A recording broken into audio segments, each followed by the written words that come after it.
but not go. Yo, there we go. It's had some technical difficulties. Chad was not coming through.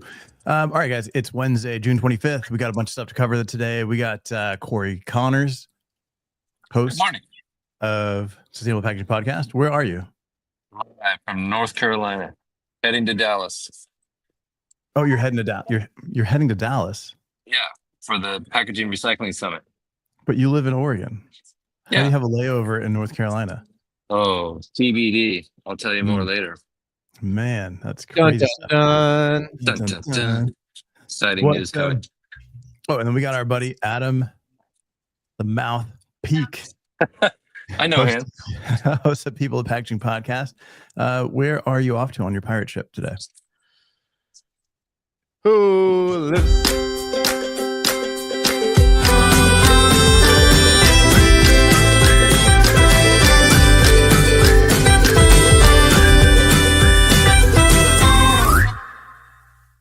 SpongeBob SquarePants, SpongeBob SquarePants. All right. So there's a bunch of stuff. I've seen a ton of articles on microplastics since our episode yesterday. It is just like nonstop, but they're all citing the same exact studies. So I don't know if it makes any difference. Seems to be a push there for that info. Yeah. Right. Like all of a sudden, like it's just everywhere. Microplastics, blah, blah, blah. Water bottles. We're going to kill you. Today, we're going to do Can We Solve It? We've got our buddy Alex Abbott from SmartSolve coming on. Can he solve it? Today. Can he smart solve it? Boom. If you will. I'm here so always. we're gonna bring him up. We're gonna BS with him for a little bit, and then we're gonna get into Can He Solve It? So let's see if he's ready. Hey guys, how are you? Awesome, man. Good morning. So as we get started here, anybody that's watching, do us a favor, throw in the comments like where you're watching from. If you've ever heard of SmartSolve, if you got any questions for Alex on that, that'd be awesome. In the meantime, can you give us a quick 30-second rundown on SmartSolve? Yeah, would be happy to. Thanks for having me, guys. 29, 28. SmartSolve is a privately held packaging company out of the Midwest, out of Ohio, and we are a tech company. We have very, very innovative, disruptive technology within sustainability. We're not just lightweighting parts. It's really driving at end of life and zero waste. So thanks for having us. Awesome, man. 5, 4, 3, 2. Wow. Let's bring that down. Cool, man. And then you've got, so I know like the big hit is the paper that just dissolves in water, right? Correct. And yeah. Right? Both. And what?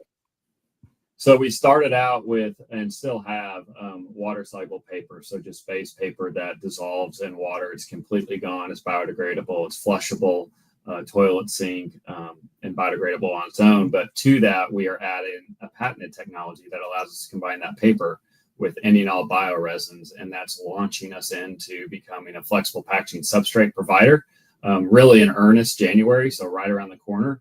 But we already have the world's first ever 100% bio-based, all natural ingredient, flexible packaging substrate that we're coming to market with. It's exciting times in SmartSolve. Cool, man. Looking forward to hearing more about that stuff. Corey, you're headed to where? Recycling Summit? Yeah, the Packaging Recycling Summit in Dallas, Texas. It starts tonight. So do us a favor, look around and see if they've got actual trash cans for recyclables. Oh yeah, right. They do. Yeah, I will. I'll check it out.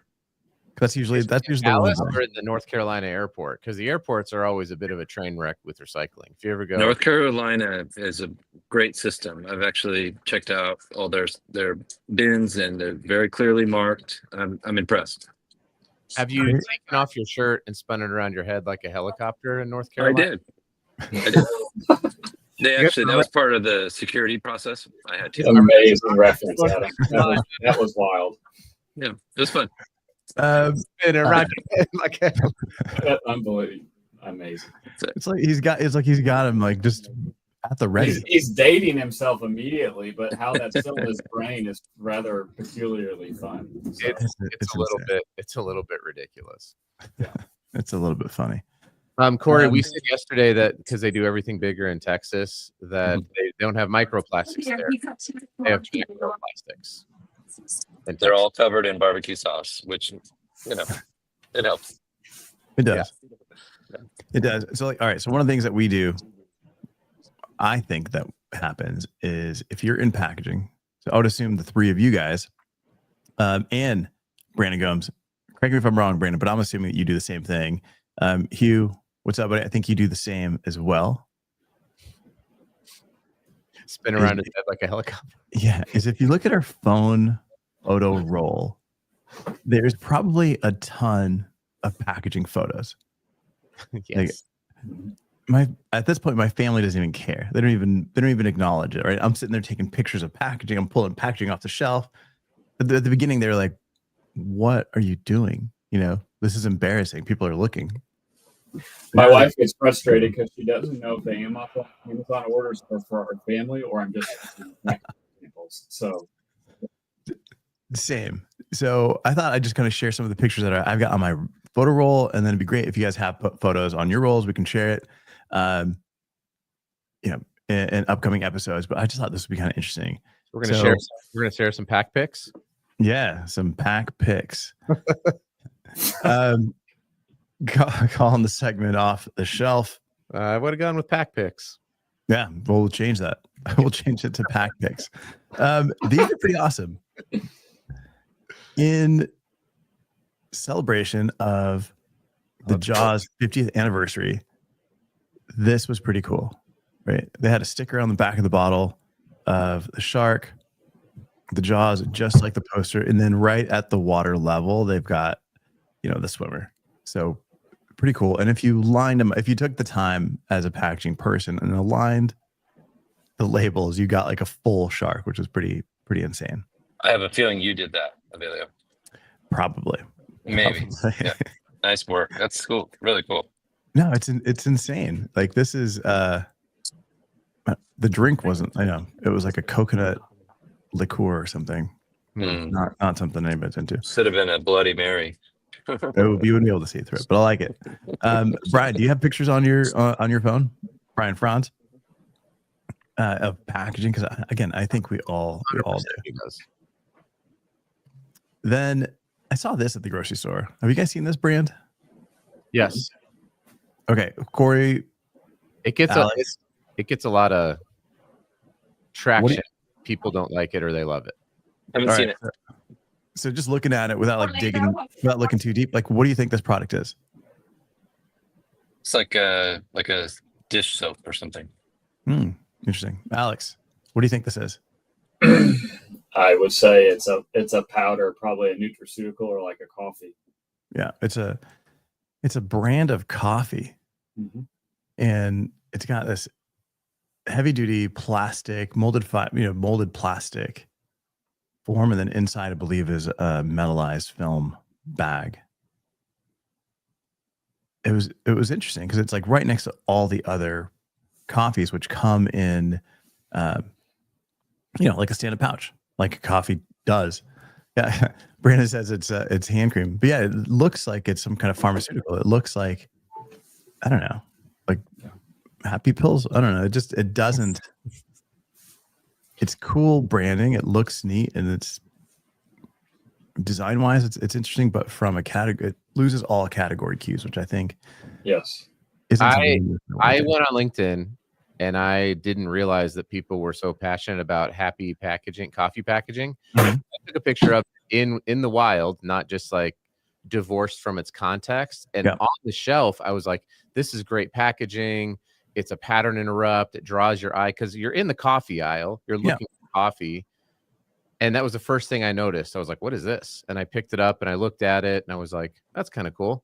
And so at least it did what the packaging's supposed to do. I didn't buy it because of the price point, to be fair.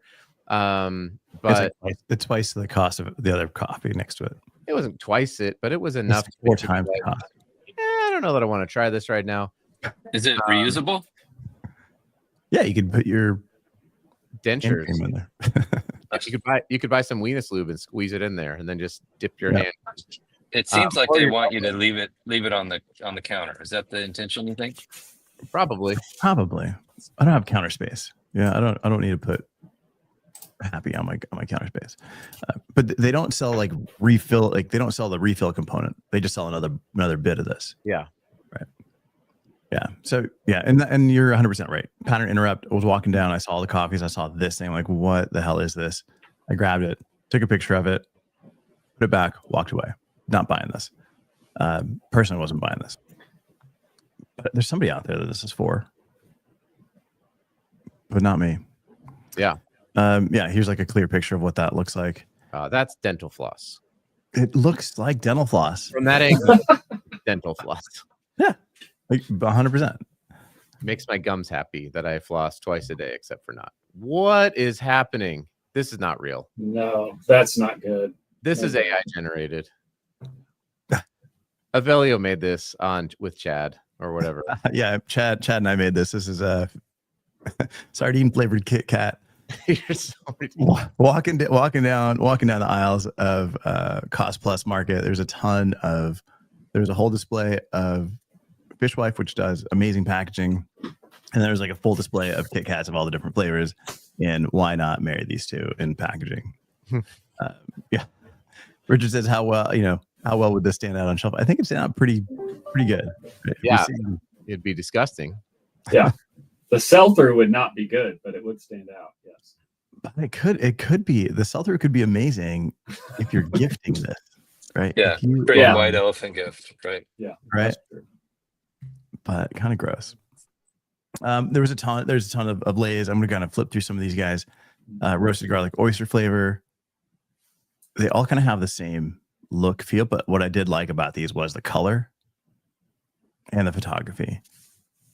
You've got your scallops. You got your big bold Lay's logo in the middle. You've got the killer color, like this stuff. This whole entire section of the aisle was pretty amazing from a color standpoint. These were pretty good chips, to be honest. That looks really good, actually. That's the first chip that you've gone to that I've been like, I'd probably buy that. Yeah, but if you look at the difference, because I can read the label. Cannot read the label, but I'd still buy it. That's the steak is the label, Adam. Yeah, the steak takes up like a third of the pack. Over here, it's a little bit smaller, a little bit smaller, a little bit smaller. I wish it was a little bit taller. You can't put a big scallop. That's not good. But a big ribeye, you can do that. Yeah. Yeah. Now this is pretty awesome. And then I think last but not least was this one. All the time. That's awesome. Can you read the sticker, Adam? Leave me the faux. You don't pronounce this. Faux. Oh, I don't know. How do you pronounce it, Avelio? Do you know what they sell that at the sofa? Yeah, that's right. By the way, I saw this one on my phone. I thought this was kind of fun. What's that? It's a watermelon beverage with a custom glass and a shrink sleeve. Wonder Melon. They should have bald guys like you market that for sure. I won't. Alex, that would be incredible. Alex, that's Adam's new nickname. I quit with the bald jokes and the interrupting and the labels aren't packaging. I've not had enough, actually. I really enjoy this. All right. So let's get to this, man. We're gonna do this with Alex from SmartSolve. Quick and dirty. One.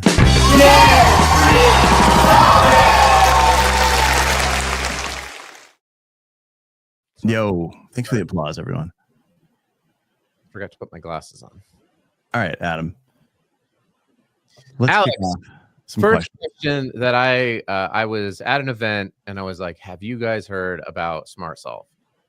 And they said no. And I was like, it vaporizes into nothing.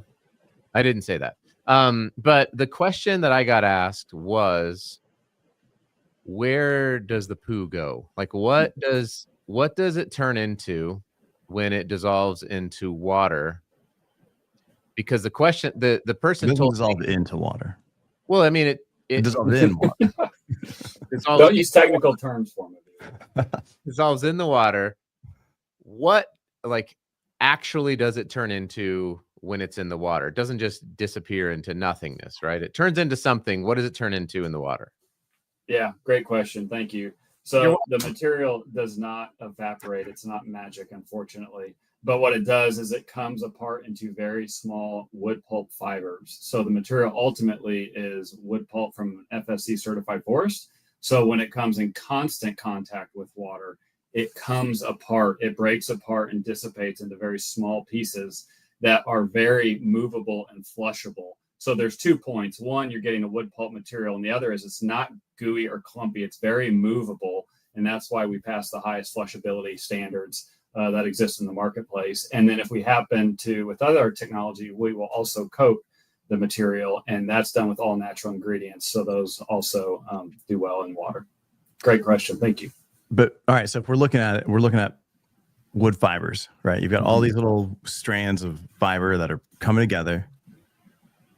What's holding it? Like, what's holding it together, right? Is it like a meat glue, Alex. like we've seen in, on the news, where they just put the chunks of meat and glue it, and then it stays together? Like, what is it? What's that fall into? Is that an adhesive? Like, what is that? Yeah, so that's part of the proprietary formula that makes it the highest grading material globally for water soluble material. But yes, there is a type of adhesive that's holding that material together as it keeps form. And the only thing that makes that change is constant contact with actual water. So the immediate questions is like, does humidity affect it? Mm-hmm. Does a single drop of water affect it? And all we would say in the limited time we have is we have supply chains that are going all around the world. So yeah, it meets up to all standard conditions. It's just when it comes up with constant water contact. So that adhesive is, we don't need to violate any sort of Let's violate him. Let's violate him, Adam. Does that, because that's a material that is also is that part of the wood fiber when it dissolves, so it stays kind of attached? Like, does the adhesive break apart but stay attached to the wood? Like, what happens with the adhesive? Yeah, so the adhesive we use is also soluble. And so the adhesive will come apart in that process as well, and it'll move off of these tiny wood pulp fibers and be soluble as well. In fact, that's the reason that we became APR recognized with our material, because of the soluble adhesive in the wastewater process. Jonathan McGee's asking what coatings. So I was like, what coatings are either on it, or what coatings can be applied to it? Yeah, so thanks for the question, John. I appreciate it. So our patent allows us to combine, it's very broad, which was why we were ecstatic and grateful to get the patent, any and all bioresin coatings. So my answer to that would be, we will have stock offerings and custom developments, but it will all be around bio-based coatings. We are using no fossil fuel derivatives, nothing like that. We want all natural ingredients, all bio-based materials. And the different markets and different packaging requirements that will enable us to create different coating combinations. Okay, and I know Richard Moniz was asking was kind of commenting on some of the other on the chips and stuff, but this kind of leads me to the question of, can we do matte, gloss, like semi-gloss finishes on this material as long as they're bio-based, or are there limitations? Yeah, I would say, given that really our aim is to be a rolled raw material supplier, most of the times we're not being asked for the highest end aesthetics, but the material is printable, no issue there at all, which is a differentiator, say, from a PVA pod, where you can't do that. And so we can print the material, but there is a limitation, a constraint in terms of the actual base paper. And yeah, it's not going to be the highest gloss. It's not a perfect, bright marketing white. It's more of a paper white, right? And we can't change that either. Okay. It's not Adam's glasses. That's what I'm trying to say specifically. That's fair. And just FYI, Corey had to get on a plane, so Corey hopped off of here. We didn't kick him out here. Corey was mad. I feel jilted. Yeah. Yeah, you should be. So Jonathan says, you had me at fossil fuels. Well done. On this, if I can just quickly camp on his comment and thank him. Like the feedback loop we're getting really, really regular right now is people are looking to eliminate either plastic as a sustainability goal or PVA pods and microplastics. So when you come in the conversation and say, we can give you all natural ingredients, no fossil fuel base, like there's a tension. That is a really consistent feedback loop in marketplace right now. Yeah. Okay. So just if we want to give out a few ideas here, like let's talk like, where can this go? Yeah. Having seen the paper, having seen the material, it's a little bit translucent. You can go a little thinner. You can get a little bit of that translucency. It looks and feels like bakery, like the little bakery bags that you get your cookies in or whatever, like that. Is it food safe? Great question. Thank you. So let me quickly go through a few things. So one target market that we will be very eager for is food-based. We just became ISO certified as direct food grade approved. So that's a market that we will be going to. So naturally, we're going to be targeting materials that are single use. And our initial wave of technology does not have a moisture barrier. It has oxygen barrier. So for food, we're going to need items like in confectionery that are dust covers, say like a taffy wrapper or a candy wrapper or something of that nature. Or you need a secondary pouch that does provide the barrier, and then the internal product itself has our material with it. Other categories, very excited about dish category, laundry category, fem care category. When you think about laundry and dish, incredible opportunities. P&G's done some disruptive things with soluble materials, but really replacing PVA and that market share, getting rid of those fossil fuel solutions. Perfect, incredible opportunity. Will require a little bit of different production technologies, but known technologies. And so those are some of the markets that I would quickly list is food, dish, laundry, fem, and household, all household. And just to clarify, Adam. Yeah. Jonathan's at no fossil fuels. Yeah. We didn't have him at fossil fuels. Yes. Yeah. At no fossil. Yes. That's right. Yeah. We're with you. It was. See you, Jonathan. Thanks, John. Appreciate it. So how does testing work? Let's say there's somebody out there who's like, this sounds great. And I want to see if you can solve this. So they have most flexible packaging as you're rolling this out. You're going to have moisture barrier, you're going to have oxygen barrier numbers. So there's no moisture barrier currently, like you said. So how does somebody go about like effectively testing to see if this is going to be effective at protecting their product or not? Yeah, so great question, and thank you. As stated, the first offering is we can support developmental and projects right now, but in January it will be commercially available for the market, and that again has no moisture barrier.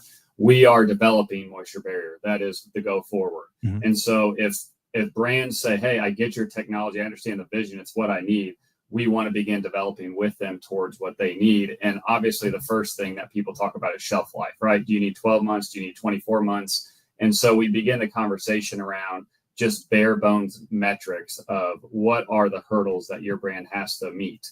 And the one question we ask to be open-minded, everybody is, can we just reevaluate if your product does in fact need the existing barrier level? Because objectively, there is a lot of specifications in our industry that have been there because that's a solution available for the last 20 or 30 years. And so wonderful, good packaging people provide what the options are, they spec it in and the business goes. But now as technology has emerged and grown and we're in new days, we're simply saying, let's reopen the levels at which we need because that allows the technology to come forward.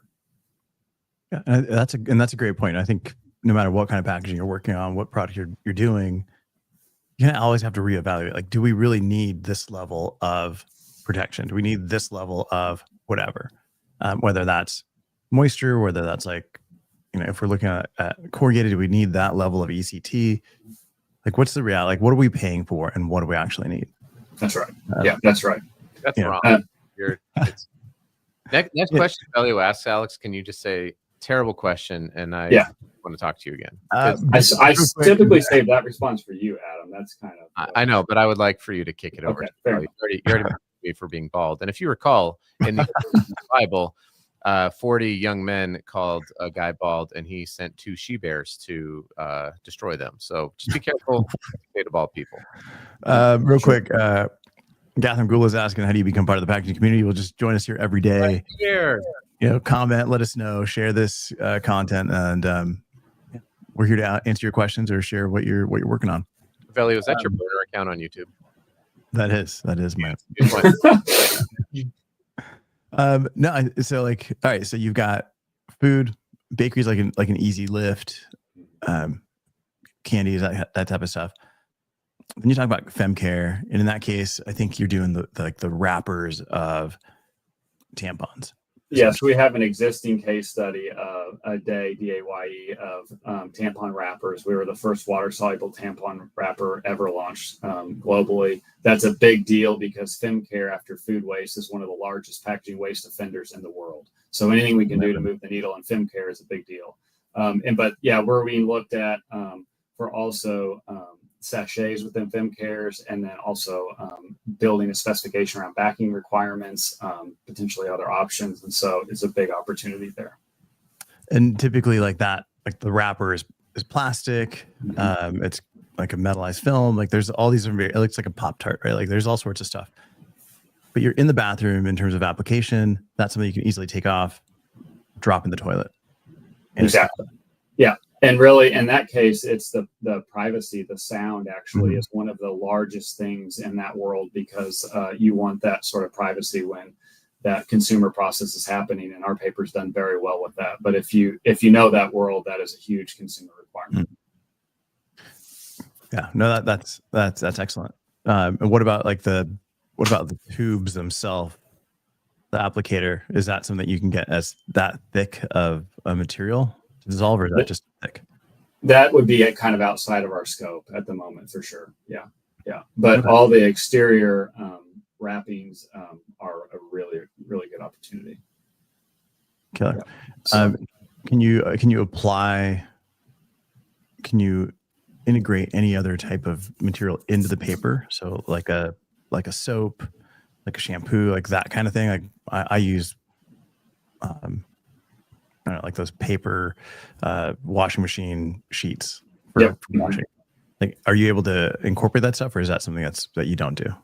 No, yeah, we do. We receive a lot of interest around incorporating surfactants into our material and how that can be used for the consumer in a variety of ways. And so, yeah, there's always some development work that needs to be done there, but the answer is yes. Yeah, and it's a big part of the opportunity. I would really encourage people, if they're interested, give me 90 seconds of your day. And if you really want to be ambitious, give me 3 minutes of your day today. Go to SmartSolve.com and see our application videos in dish and laundry. They're both 1 minute each, and it will paint a really clear picture. The team's done a great job with them, and you can hear me talk all day, but the 1 minute video shows you the vision, and it's compelling. Yeah, no, it's awesome. I'm a huge fan of the product. I know every time I show it to someone, it's just like a conversation stopper. Like all of a sudden they're like just looking, watching the stuff dissolve. And then all of a sudden the ideas start going like, all right, where can I apply this? Where does this make sense? Are your business cards dissolvable? They have been in the past, and the most recent ones that showed up were not. And we were like, who did this? Can we talk about this? Yeah. Oh yeah. It was a funny joke in the office, but no, I've been in packaging for almost 20 years now. And I can honestly say this is the only business I've ever been in where 9.8 out of 10 people are like, just literally stop like you're describing, and they're amazed. And so that's been really cool to be in a business like that. It gives you great hope, great optimism that big things can be done. But the challenge is when you are really a technology company, when you really are pushing the envelope of what can be achieved, it requires people to think differently. And so the help that we need is for stakeholders and people who really care about sustainability. They like packaging. They want to see better things come to pass, is help us get products into the market so people can see it, because seeing is believing. And when these big brands can tell amazing, powerful stories, and so can small, growth-oriented entrepreneurs. But the more items we find to do this, it's going to make a positive impact on creation, and it's going to grow and grow and grow because seeing is believing. Awesome. On that, we're going to wrap this up. Alex, thanks so much for joining us. Go check out SmartSolve, smartsolve.com. Yes. Thank you, guys. Appreciate it so much. And Adam, I will not make fun of you again today. I can't say about tomorrow. Yeah, it's fine. I'm a big boy. Yeah. Appreciate you guys. Thank you. Have a good day. Hey, thanks so much, man.